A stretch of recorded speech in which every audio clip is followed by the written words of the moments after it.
تو جو امام ہے قرات کرتا ہے، یہ سورۃ فاتحہ پڑھتا ہے، یہ قرآن پڑھتا ہے، تو پیچھے اگر وہ اونچی آواز سے کرے گا تو آواز پیچھے پہنچے گی۔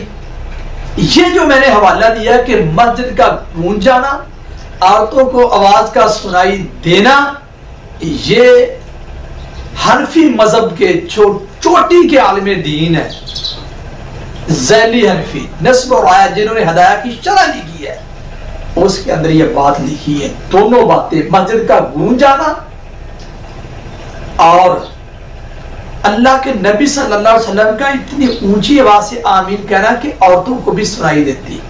میں نے یہ حوالہ دیا نسب اور آیت کے اندر۔ صاحب بخاری، مسلم، ترمذی، آپ کہہ رہے کہ یہ محدثین کا ہمارے اوپر احسان ہے، ان سے دلیل پیش کرے۔ فقہ حنفی تو آپ کہہ رہے کہ اس کے اندر گن لکھا ہوا ہے اور یہ دین جو ہے وہ کوفہ میں بنا ہے۔ بھائی وہ جو آسمانی دین ہے ان سے دلیل دے، یہ کون سی دلیل ہے؟ آپ کہہ رہے ہیں نا کہ محمد رسول اللہ صلی اللہ علیہ وسلم کا دین یہ لوگ نہیں مانتے، تو پھر ان کی کتاب سے آپ کیسے حوالہ دے سکتا ہے؟ تو سامعین نے بھی دیکھ لیا کہ آپ کا دین چند مسائل کے اندر محدود ہے، باقی آپ کے پاس تمام مسائل کے اوپر قرآن و حدیث سے صراحتاً کوئی حکم اور کوئی دلیل آپ کے پاس نہیں ہے۔ تو یہ سامعین نے دیکھ لیا کہ آمین بالجہر مقتدی کے لیے اس کے پاس دلیل نہیں ہے، تو لہٰذا یہ فقہ حنفی کا سہارا لے رہا ہے۔ ذیلی حنفی یہ بات لکھی ہے۔ اب یہ بات ثابت ہو گئی ہے کہ فرمان رسول یہ ہے کہ آواز بلند کرنا امام کا۔ بھائی وہ کون سی آپ صلی اللہ علیہ وسلم کا حکم ہے؟ پڑھ کے تو سناؤ نا، کہ جس میں آپ صلی اللہ علیہ وسلم نے فرمایا ہو کہ آمین جہرن کہو، وہ تو ثابت کرو سیاہ سیتا سے، صحیح حدیث سے ثابت کرو۔ آواز بلند کرنا مقتدیوں کا، اگر سارے مل کے کہیں گے نا، مل کے آمین، سب اتنی آواز نکالیں گے تو مسجد اتنی بھی بڑی ہوگی تو اس کے اندر جو ہے وہ آواز پیدا ہوگی۔ زیادہ اونچی آواز سے زور بھی نہیں لگانا،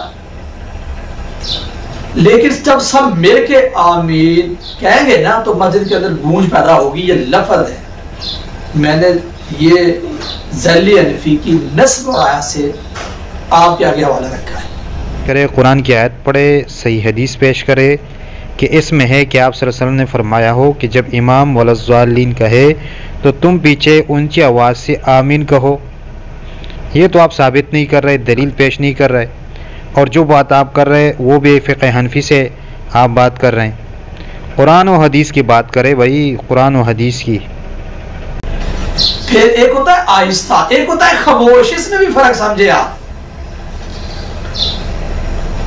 اور خاموش کھڑے ہونا، جیسے یہ خاموش کھڑے ہوتے ہیں نماز جنازہ کہتا اللہ کو کہا خاموش کھڑے ہو گئے، وہ آستہ تو نہیں ہے۔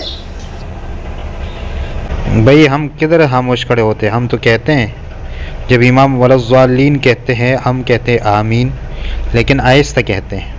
یہ آپ جھوٹ بول رہے ہیں اور جھوٹ سے کام لے رہا ہے۔ وہ آستہ بھی تو کچھ نہ کچھ سنائی دیتا ہے نا۔ اب بندہ موٹر سائیکل جا رہے ہیں، گڈی کہتا ہے یار تھوڑی جی آستہ کری، اور تھوڑی جی آستہ کری، تھوڑی جی آستہ کری، تھوڑی جی آستہ کری۔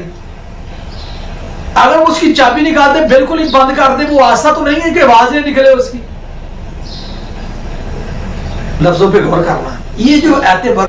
اب آپ نے دیکھ لیا ہے بھائی، آمین کو جہرن ثابت کرنے کے لیے گاڑی کا مثال دے رہا ہے۔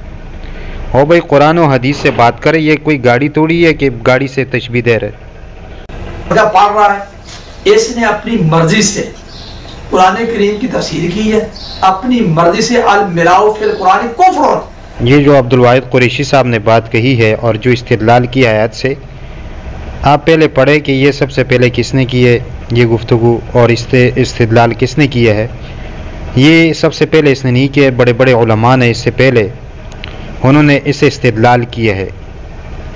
ان کے اوپر بھی فتویٰ لگاؤ کہ انہوں نے یہ قرآن میں تحریف کی ہے اور اپنے طرف سے قرآن کا مطلب اور تفسیر میں گڑبڑ کیا ہے۔ دوسری بات یہ معلوم ہوئی کہ آپ کے پاس نہ بخاری اور مسلم، کیا آپ کے پاس بخاری اور مسلم نہیں ہے؟ اگر آپ کے پاس نہیں ہے تو کسی سے لے لیتے اور لوگوں کو دکھا دیتے کہ اس میں یہ ہے، یا P D F download کر کے لوگوں کو دکھاتے، صفحہ دکھاتے کہ اس میں یہ حدیث ہے اور اس سے یہ ثابت ہو رہا ہے کہ آپ صلی اللہ علیہ وسلم نے فرمایا ہو کہ مقتدی جو ہے وہ اونچی آواز سے آمین کہیں گے. آپ کو یہ ثابت کرنا تھا، نہ کہ یہ آپ صلی اللہ علیہ وسلم نے اونچی آواز سے آمین کہی اور پیچھے جو خواتین تھی انہوں نے یہ آواز سنی. بھئی وہ تو ہم بھی مانتے ہیں کہ آپ صلی اللہ علیہ وسلم سے یہ ثابت ہے، جہرن بھی سرن بھی، یہ تو ہم مانتے ہیں، لیکن ہم افضلیت کی بات کر رہے ہیں کہ افضل کون سا طریقہ ہے. ہم کہتے ہیں کہ آمین جو ہے وہ آہستہ کہی جائے، کیونکہ یہ دعا ہے اور دعا میں اخفا افضل ہے.